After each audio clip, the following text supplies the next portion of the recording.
All right. This is your time. If anyone wants to take a photo for Facebook, social media, or you want to get your smiles on. What did Michelangelo say? You're six? Or what was it? What did he say? Oh yeah, the 6 teeth, the 6 points. That's right. 6-point smile. 6 point smile. All right, we're going to ask everyone if you would mind self-muting. There will be time for question and answers at the end of the program. All right, we're ready to go. Thank you. Good morning, everyone, and welcome to the May 29th edition of Friday Features. And today we're going to learn about Strive and how to get that jump started in your club if you're not doing it, and how to improve it if you are. So I'd like to turn it over to Patricia McLeese at this point, and she will make the introductions and get the program going. Patricia?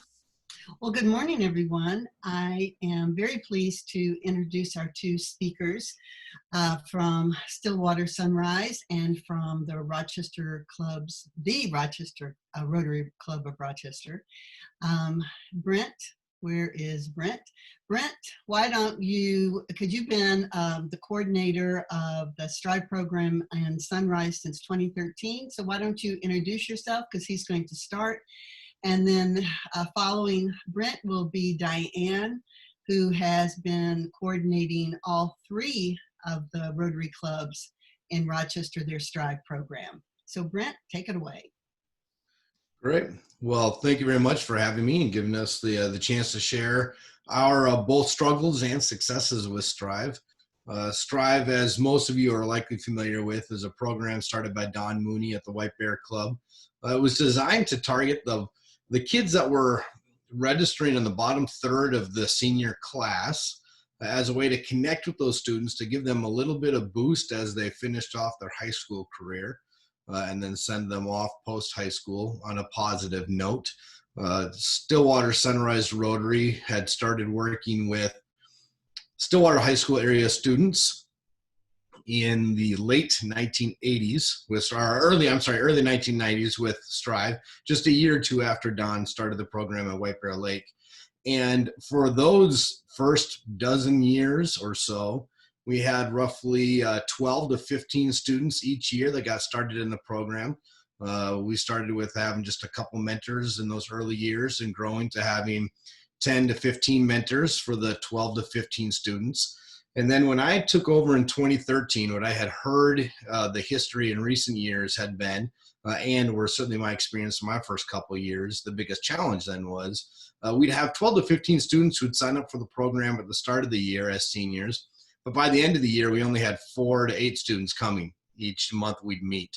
And in my first 2 years as the Strive coordinator, we experienced that was frustrating for mentors. They'd take the time out of their morning, out of their day to show up at the high school, go through the whole inboarding process of getting into the school, signing in and going to the room, and then not have their student show up.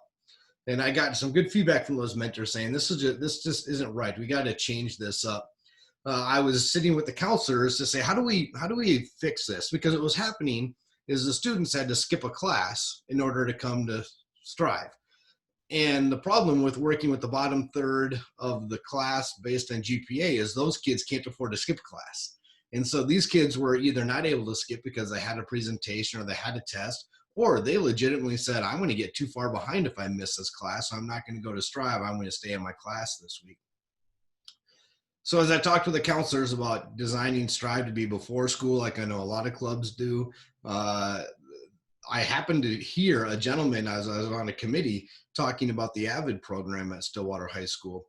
And in his presentation, it was remarkable. I had just been talking with the principal, assistant principals, and the counselors about how do we get more kids engaged in Strive. And this guy here was talking about the AVID program, and the only thing that the AVID program at Stillwater didn't do well was do mentoring. And so I sat down with Eric over the course of the next couple months and said, how about I partner with you, because I've got the mentors. I can get the mentors into the school through Strive, and we work with your students. And so that's what we did. For the past 6 years now, we have been partnering with the AVID program. And AVID is an acronym, much like STRIVE. AVID stands for Advancement Via Individual Determination. It's a nationwide program. It's at present, I believe, at 86% of the high schools in the country. And it's designed to help kids that are kind of in the middle. There are a lot of resources at schools for the bottom kids. There are a lot of resources for kids at the very top, but the kids in the middle sometimes are missed. And AVID is designed to help the kids that are somewhat in the called the missing middle. And so we partner with AVID now. These last 3 years, we've averaged 54 kids in the last 2 school years that we're working with. We've had 23 to 28 mentors this coming year, I would hope to have 40 mentors as my target goal, so that we can arrange a program where there's a ratio of, let's say, 2 mentors to every 4 students or so, or even 3 mentors to every 4 students, so that mentors have the flexibility if they have to miss a meeting because they've got work or other commitments. How we've designed the program then is, depending on how the school calendar works out and how with the teachers class works out, because we're coming into the class during the class period, we meet in a room that's not necessarily a normal classroom, so we can spread out and do some small group activities with the kids. I typically bring in a speaker every other meeting or so, and then allow some small group time where our mentors and the students get to connect purposefully. I intentionally draw in speakers that will talk about the topics that the students are interested in, be it college, and I bring in college students, and I also bring in some professional college consultants that help with the kids talking about what they've got to plan for and think about for college. I'll bring in speakers that will talk about other values that we want to encourage the students to have in their own toolbox, things like teamwork and grit and determination and perseverance and some of those types of things. And then we also just give as much time as we possibly can for the mentors and the students just to get to know each other. What we're hearing, what we're seeing also is that most kids don't have many relationships with adults. They might have a relationship with teachers. They certainly have a relationship with parents, or at least most of them do, hopefully. But usually there aren't a whole lot of other adults that the kids get to be connected with. And so we get to provide that opportunity.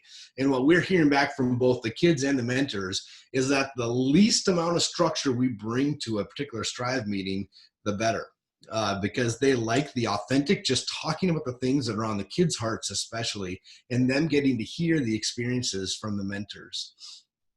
And that's been a great partnership. In fact, two of my 3 best STRIVE meetings in the last 8 years happened to be ones where we either had to have a speaker cancel, so I was punting as I arrived that day, or when we realized that it was an off day for a number of kids, meaning it was right before spring break and half of the kids were gone out of the class. And so we had a much smaller group, and I decided to set aside the plan I had brought that day and just let the mentors and the students free for all. And I still get feedback from those kids and the mentors on that particular meeting that was the best of the year. One of the other challenges that I've taken on is we have 3 different Rotary clubs serving our Stillwater School District. And so for a long time, all of STRIVE mentoring was done through the Sunrise Club.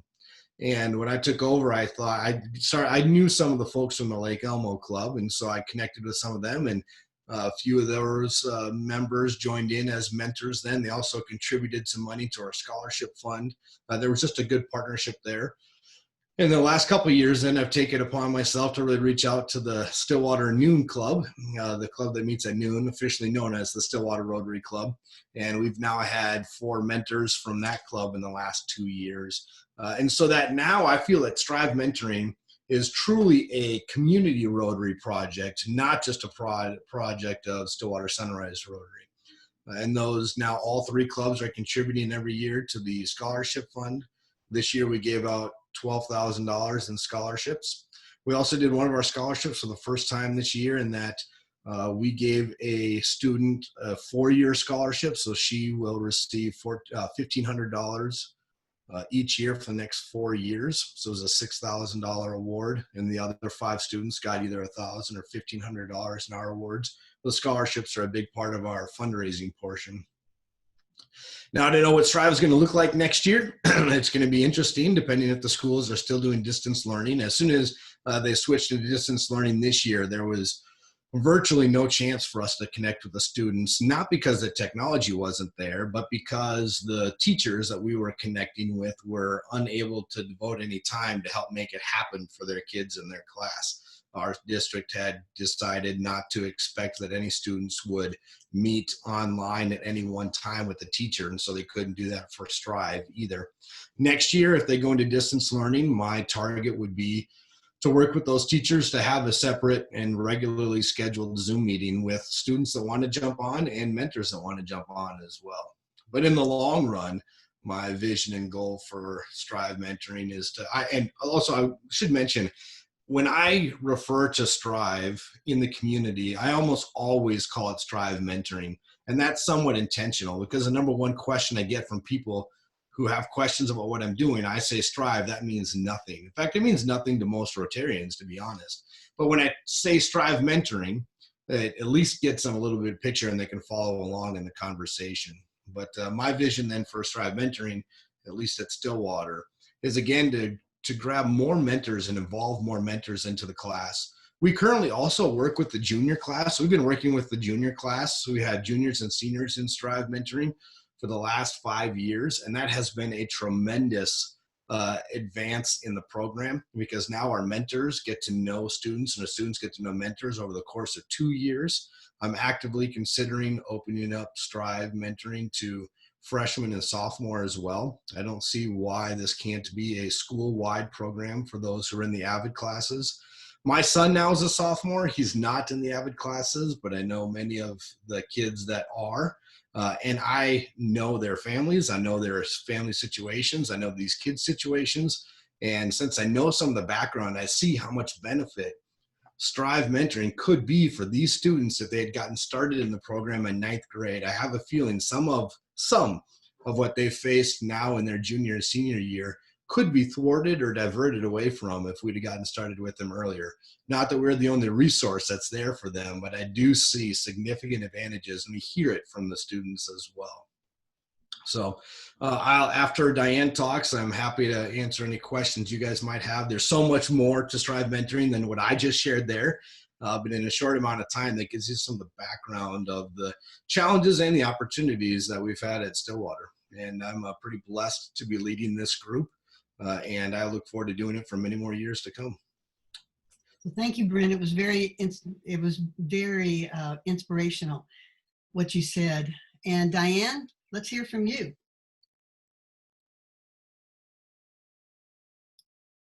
I am unmuting myself.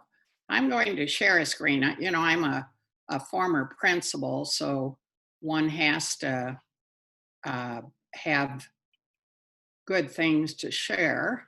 And here we go. Can we see that? Am I on? Hello? Yes, it looks good. Okay, I'm sorry, I didn't know for sure. Anyway, as Pat said, I'm Diane Ilstrup, and I'm from the Rotary Club of Rochester. But actually, our Strive program is with all 3 clubs in Rochester. Just a quick history, and from Brett, we're later than you. We started in '99. We started at John Marshall, and at the time I was principal there and a Rotarian. We modeled our program after Waseca Rotary, and it was Pat's Rotary Club that convinced us to start it, and they were our first mentors. Now we are in 4 Rochester high schools. I agree so much with what Brett was saying. There's so many challenges, and I'll add to this, but you know, having a school buy-in as we added programs, we went from 1 school and are now at 4. We found, because we do not have an AVID program at our high schools, that we do have to take students out of class except for one of the programs, which is in our Alternative Learning Center, and there we can do it through a classroom. So we have counselors that are working with us at the other 3 high schools, and they help us as far as getting the students, and I'll talk about our selection in just a minute. But same issue, student attendance at the meetings. We are fortunate that the majority of the staff at all 4 schools have bought into the STRIVE program, and they know what we do with kids. And so we do have the occasional missing due to a field trip or something like that. And we just have some students that just don't attend, they're either not attending school. But we use the school messaging, we do the texting, the counselor chases them down. One of the things that has really worked for us, and it's debatable, I know there are some clubs that have looked at it and it's not for them. We give an attendance award for perfect or made up meetings. And if the student makes up the meeting with their mentor that they missed, then they can still have 100% attendance. And I think this year we had all but 3 students that made up their meetings with mentors. I really like the idea of having it in a class, and now you've got me wondering how we could work that out. The same as Brett said, we're still going with seniors. We are looking at the bottom third of the class, but our class sizes right now with our seniors are about 500 at each of the 3 high schools, and obviously less than that at the Alternative Center. But we have a large number of seniors to look at, and so we target the bottom third. They have to be on target for graduation. And right now, for instance, the counselors are looking at their students, seeing who would be a potential person, and we will be contacting them yet this summer. I do like the idea of working with juniors, and we are having a big STRIVE meeting with our mentors, so that I will certainly bring up. Well, this year we had 55 students and 55 mentors in 4 schools. Last year we had 45 students in 3 schools and a pilot of 5 in 1. We're really seeing, because we really keep the stats on our students, that our graduation rates are really going up with the students in the program, because we look at their improvement of the students' GPA, and we work with them. We celebrate that first quarter, second quarter, third quarter, for them increasing their GPA. Also, one of the things that has really helped us for post-secondary is our community college, RCTC, provides us an evening where they invite their teachers in, and the students and the mentors can go to 4 different programs of their choice to visit with the teacher and go into the classroom and see what programs are available in the technical part of the college. They also do work with students and take them over to the main campus where it's the 2-year program to go on to college from there. We are fortunate, our community college actually has a person that comes in to each of our high schools to work with students on getting their federal aid, registering if they'd like to go to RCTC. So all of our Strive students meet with that person sometime throughout the year. One of the things, and I think Brett said it as well, the relationships between the student and mentor, I think, is what sold our program. We have had mentors and mentees that I know have kept in touch for over 10 years, back and forth, you know, just have made friendships. Someone will send their mentor an email saying they finished a program, or they're just got married, or something like that. And so I think the relationships are, you know, one of the biggest success that we've had. And like I said, scholarships have helped. We give out 4 scholarships, and it has to do with their GPA.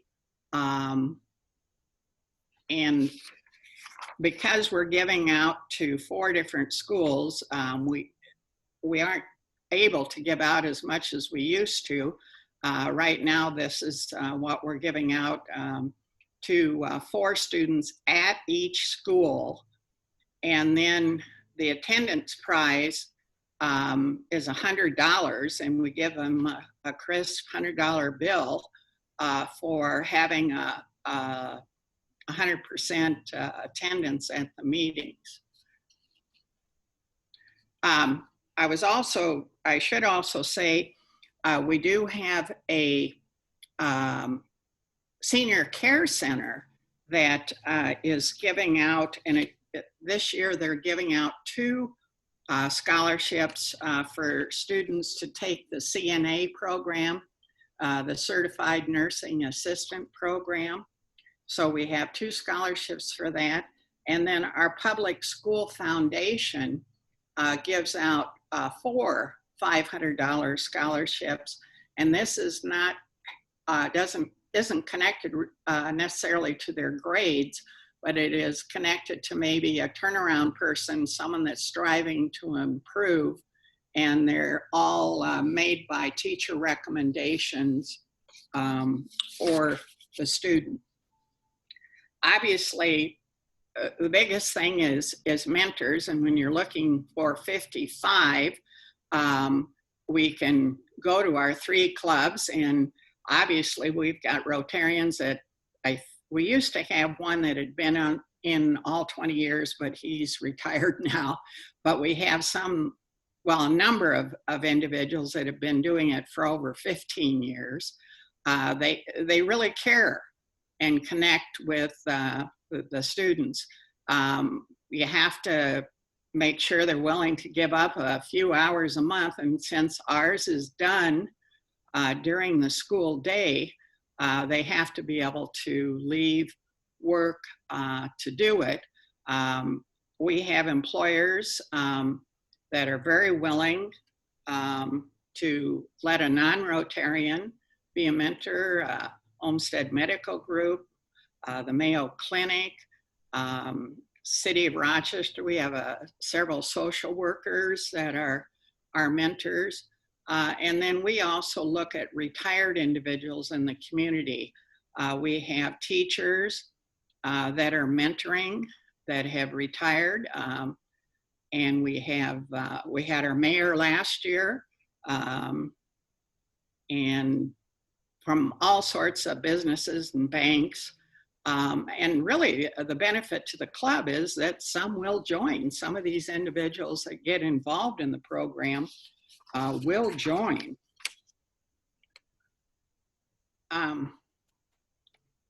Somewhere we lost what we were doing here.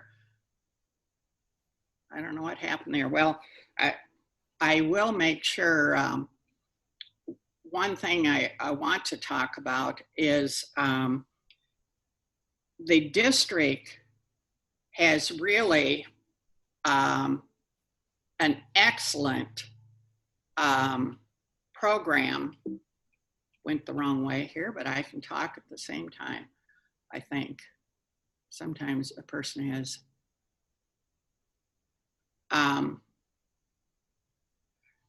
anyway, I'm sorry, I lost it there. The district Strive committee, which was formed, I think, 3-4 years ago, and there's several members on the program today. We have quite a website, and Kathy has been an excellent person to keep that going.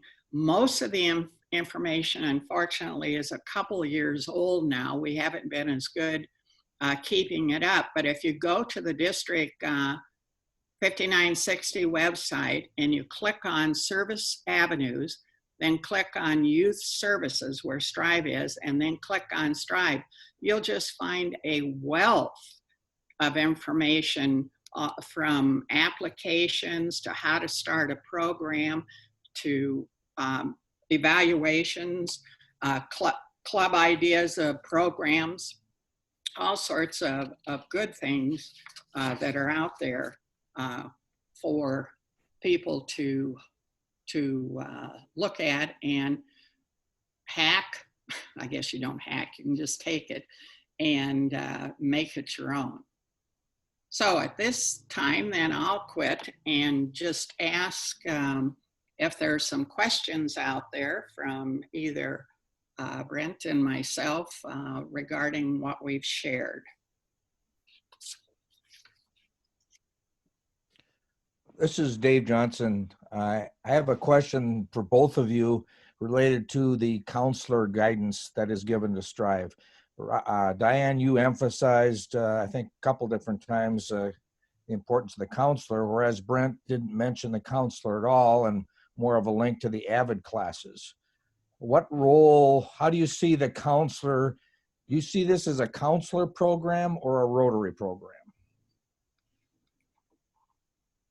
Well, in our case, it's definitely a Rotary program. We select the mentors. The facilitators at each of the schools are all Rotarians. We sit down with a counselor because we know basically through an application what are the skills of our mentors, and we match the mentor with the student. And then we run the program. The counselors, in our case, just help us out. They talk individually with mentors and students. They provide, in Rochester, the schools have Chromebooks, and they can sit down with the student can sit down with their mentor and actually look at their grades and what assignments are due. And so we do that each meeting. But it is a Rotarian-run program. So I didn't mention the counselors as much, in part because we used to partner really closely with the counselors, but that's always a challenge too, because this is one of dozens of things that counselors have to do. At the same time that we went and partnered with the AVID program, it coincided with the exact moment that counselors were inundated with even more expectations through different bills that were coming down nationally and from just the vision of Stillwater schools. And so now I still work very closely with the counselors, and that I'm connected to them whenever I'm in the building. I stop in and chat with many of them. I also am doing the same with the assistant principals. But the program itself, Strive Mentoring at Stillwater High School, exists outside of any necessarily direct involvement with the counselors. And that's been positive, both from their viewpoint and mine. So I understand the work of facilitating and so forth the Rotary does, but what about the program? What about the curriculum, the speakers you bring in? Who suggests, does the counselor get involved in recommending the topics at all? In my case, I do all that myself. In Rochester's case, we have a steering committee, and the counselors are on that committee, and then we discuss various topics that we're going to have. And some we do year by year. We do a team building. We do a service project with holiday cards at the December meeting. And this year we did a mental health one, and that one the counselors did suggest to us. And one of the counselors personally knew the speaker, so she did set it up. but we set them up as well. But it's a decision made by the steering committee. And I set up my curriculum plan. And when I use the word curriculum, number one, I don't like that word because it makes it sound way more stuffy than it needs to. But I have learning targets is what I use. I call it a learning target plan.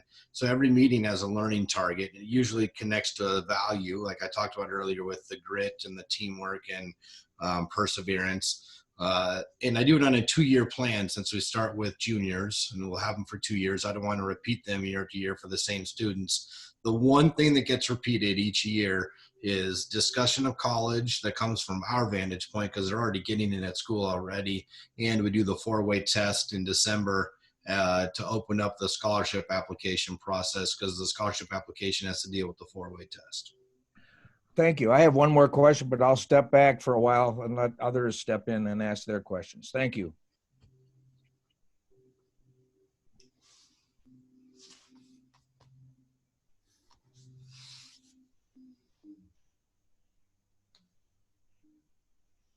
Well, Dave, why don't you go ahead and ask your question?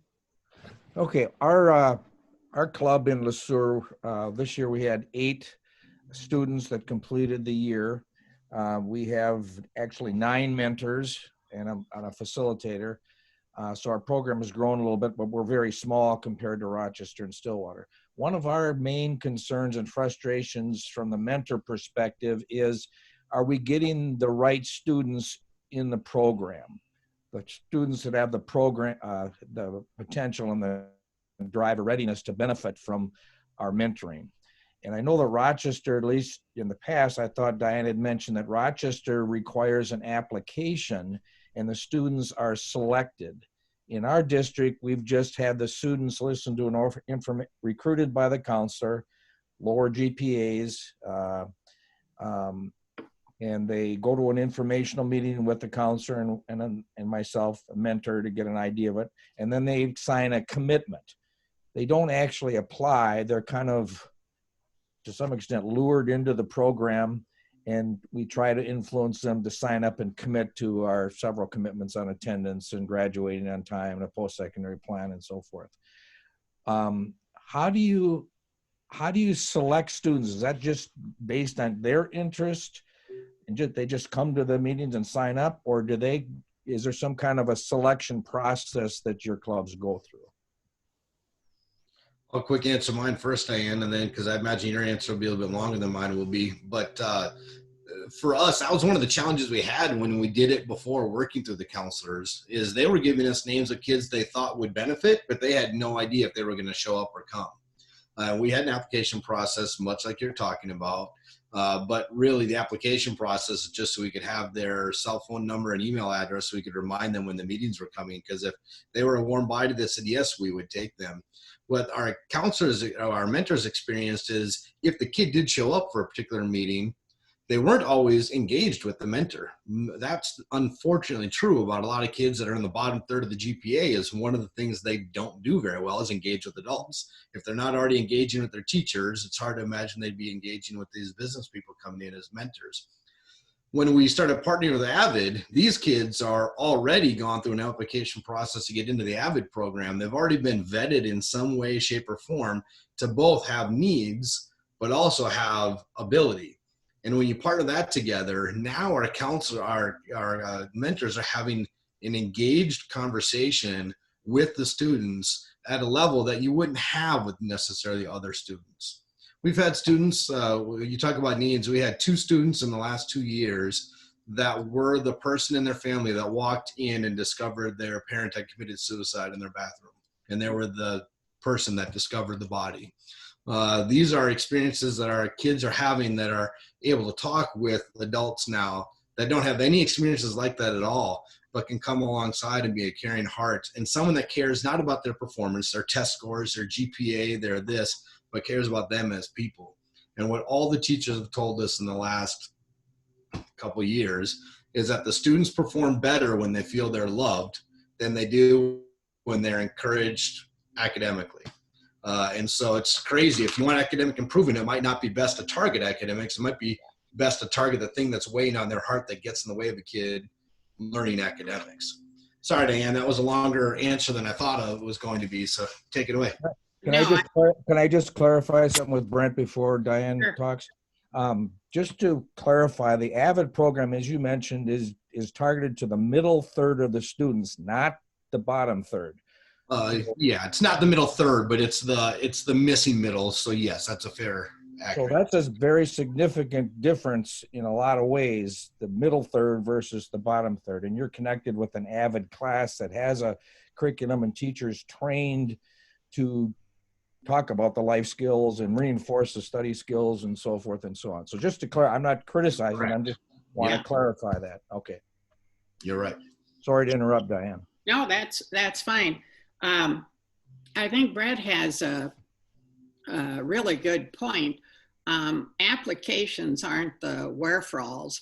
We do ask in ours, their hobbies and other things. So, and try and connect via sports or something else with the mentors. But we have the same problem. We have students that are very enthused about the program, but once they get there, they always don't show the connectedness that they need to be in the program. And that's why we start at the beginning of the very first meeting with the mentor sharing information about themselves and the student sharing information about themselves. And then they start connecting with each other. And we do that at the beginning of every meeting. Let them talk and whatever else. And, last year we had 2 homeless students and both of them graduated. So we have the same situation, I think, in our schools, and we're not 100% because sometimes kids have so much going on that this can't be a priority for them. So how do you select the students? What is the criteria that you use to select the students at the beginning of the year? Well, we look at their application. Our counselors talk to each student that's applying. And so we kind of vet that the same. They do have to give us the reason that they do want to belong. We have numerous kids that their brothers or sisters went through the program. And so they're applying sometimes because dad wants them to or mom wants them to. But we have, repeats within families. And then we try and take that information from their application. We also have the mentors do one, which gives us information about them and try and match up the students. Can't always do it based on what the mentor's profession is, but we look for how they work with kids. And we have so many mentors repeating. I would guess out of the 55, we probably had almost 40 that had been mentors before. So one further clarification: do the counselors recruit students to apply, or do you just make an announcement and the students apply on their own? We recruit because we like the counselors in a sense to vet the student. We want, students that are attending school. They may be passing, but their attendance might not be good. And we look at, how much they might need a mentor, what type of mentor they might need. A student that needs a boost. And Brett's absolutely right. It isn't all about the GPA. We have students that really buy into that, but it's more important the relationship between the mentor and the student. Thank you both. You both have 2 excellent programs with kind of different models that really helps show the options that are both effective in school. So thank you very much. I learned a lot today. It's, as I said to Brent, it's very inspirational to hear what is going on to help our students in the schools. So congratulations to both of you. And I know the district is, we're going to have a Strive team, so we're going to be sending out information. If any of you are interested in becoming part of that Strive district team, then please respond. We'll have a meeting in June. Hi, Ron Grothy from the LeSueur Club. I have a question for our speakers. We meet at noon and we serve lunch. Could you address that when you meet, and do you serve lunches? Go ahead, Diane. We meet during the school day, usually the first or second hour of the school day, and our mentors take turns providing juice and bananas or muffins. Yeah, and we have done some before school stuff that did not work in the past. We've met during the first or second period the last couple of years, and we did it many years ago. That's what we're doing now, and that works out well because it's during the kids' class time. But I will say that the best time that we've done it, we had 2 years where the AVID classes met during the lunch period, and we did the same thing. We met during lunch. We had an hour and 40 minutes then, and we brought in lunch, paid for it. Rotary Club paid for it. And that was a great, great way to set up Strive. In fact, I would prefer it that way, and I lobby every year. I just did it on Monday this week to get AVID moved back to lunchtime, but I don't have a very big vote in that. I'm wondering how new mentors are prepared for their roles. I mean, is there a selection process and an orientation process that gets them ready and in line with your expectations? Man, that's the biggest question. If I were sitting here, that's what I'd be asking, the same thing. So I have been, over the last 5 years, drafting a Strive manual, in essence. I wish I could, I hesitate to say this because you guys are all going to ask for it, but it's not in any shape or form worth distributing yet. And one of those pieces that I've been negligent to really flush out is, what do we do to train mentors? We sort of count on them already having the abilities naturally to do what we need them to do in the program.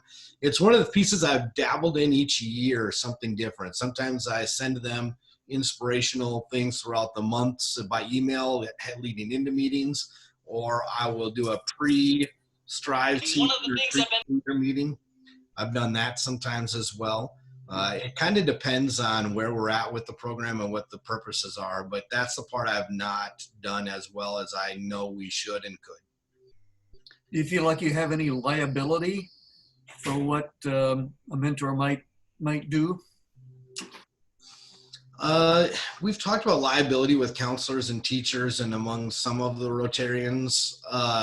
That's not been a huge issue or concern, in part because we're not sending the mentors and the students off into separate spaces, and we're not even encouraging them to meet very often outside of the classroom. We encourage them to connect with students outside of school. Many of them don't, mainly because the kids don't say yes to that. I think our mentors are available. So we've thought about it. We have not put a lot of effort into addressing it. Well, I'm glad to hear that you're beginning to expand into earlier grades, because frankly, it's always seemed to me like taking a kid who's in the bottom third of his class as a senior and getting him college ready is kind of a heavy lift, practically an impossible task. Maybe I'm wrong about that, but it just seems like a better idea to start earlier. And most of the kids that in my first 3 years of the program where we were working with the bottom third and I had 12 to 15 kids, we had 5 or 6 kids that received scholarship awards because of attendance or otherwise that never ended up going to college anyways. So we do have that reality when working with the bottom third, no doubt. Yeah. One other thing I was just going to mention is that, for instance, with our mentors, for all of our new mentors and even some of the ones that have been mentors before, we have an evening orientation, and we give out a packet with information of how to talk to students. We talk about that. I meet individually with new mentors that cannot attend that, because I think it's important to have, number one, the connection, and also just, talk to them about working with the students. We have meetings, if need be, with the mentors. They're encouraged to call me or the counselor to talk about the student. And I think the most important question, though, that was asked is making sure every mentor has gone through the youth protection. And we follow the Rotary guidelines, and if they do meet with a student off campus, they have to meet in like a public place, at a coffee shop or something like that. There's no one-to-one with the students, and we really enforce that.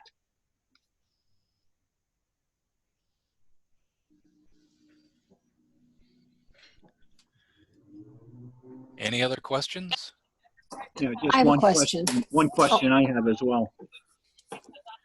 Go ahead, Fred. Go ahead. Fred Schreiber, White Bear Lake. Just wondering if you've felt any need to move the scholarships more towards a full scholarship rather than a partial scholarship.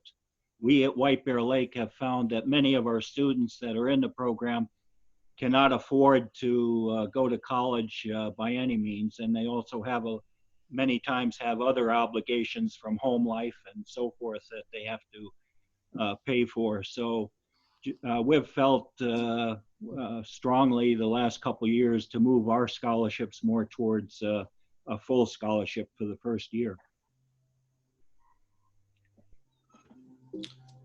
We have not gone that route at all, in part because we would have to fund a whole lot more money and give out fewer scholarships.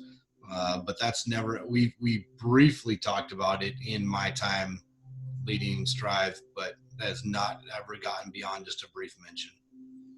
Yeah, we all of our scholarships need to go to, a technical school or a college, and it goes towards their tuition or books. We have not just given them the money.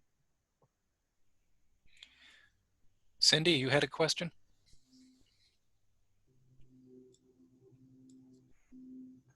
I think you're muted, Cindy.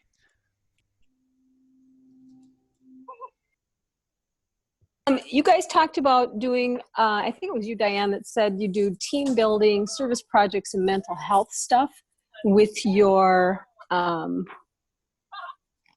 speaker meetings. Do you plan your service projects ahead of time? So you just say, okay, on October 15th, we're going to do this, and then just do it?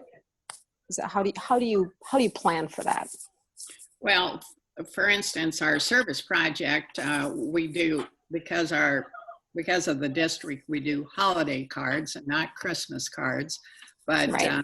We plan that in our December meeting, and we just bring a bunch of holiday cards, and the kids and the mentors write out. I give them some suggestions if they don't have ideas of, notes to write. We stick pencils or pens or something on it, and then the students at each school decide where they're going to take them. Like one of the high schools works with the women's shelter, so they take them there. We took ours to a care center, and I'm trying to think what the other one was, but each school can decide where they want to take their cards.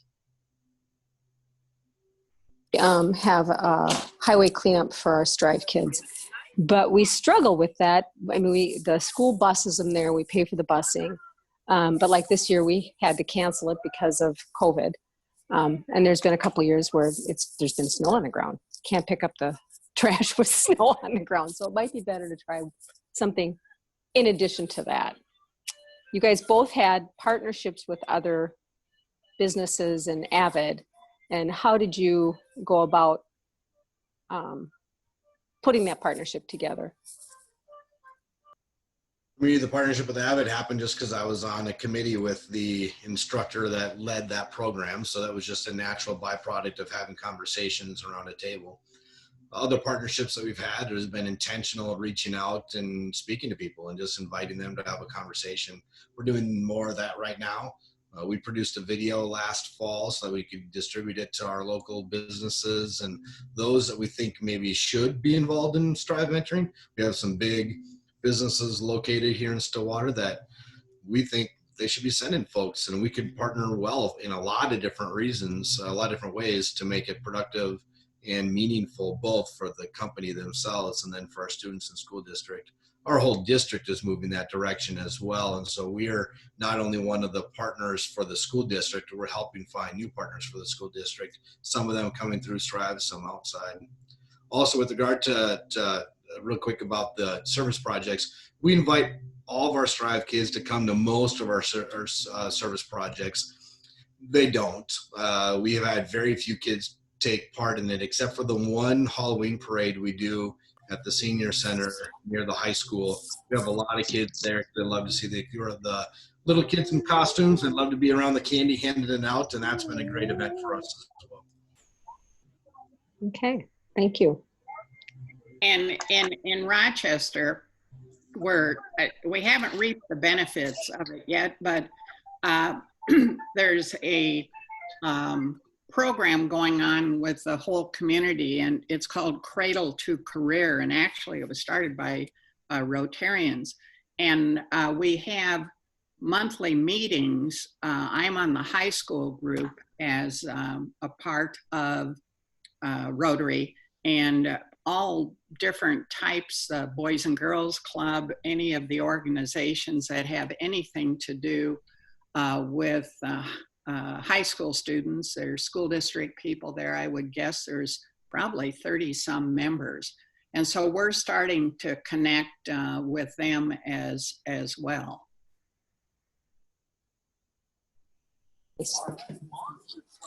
Thank you. Any other questions?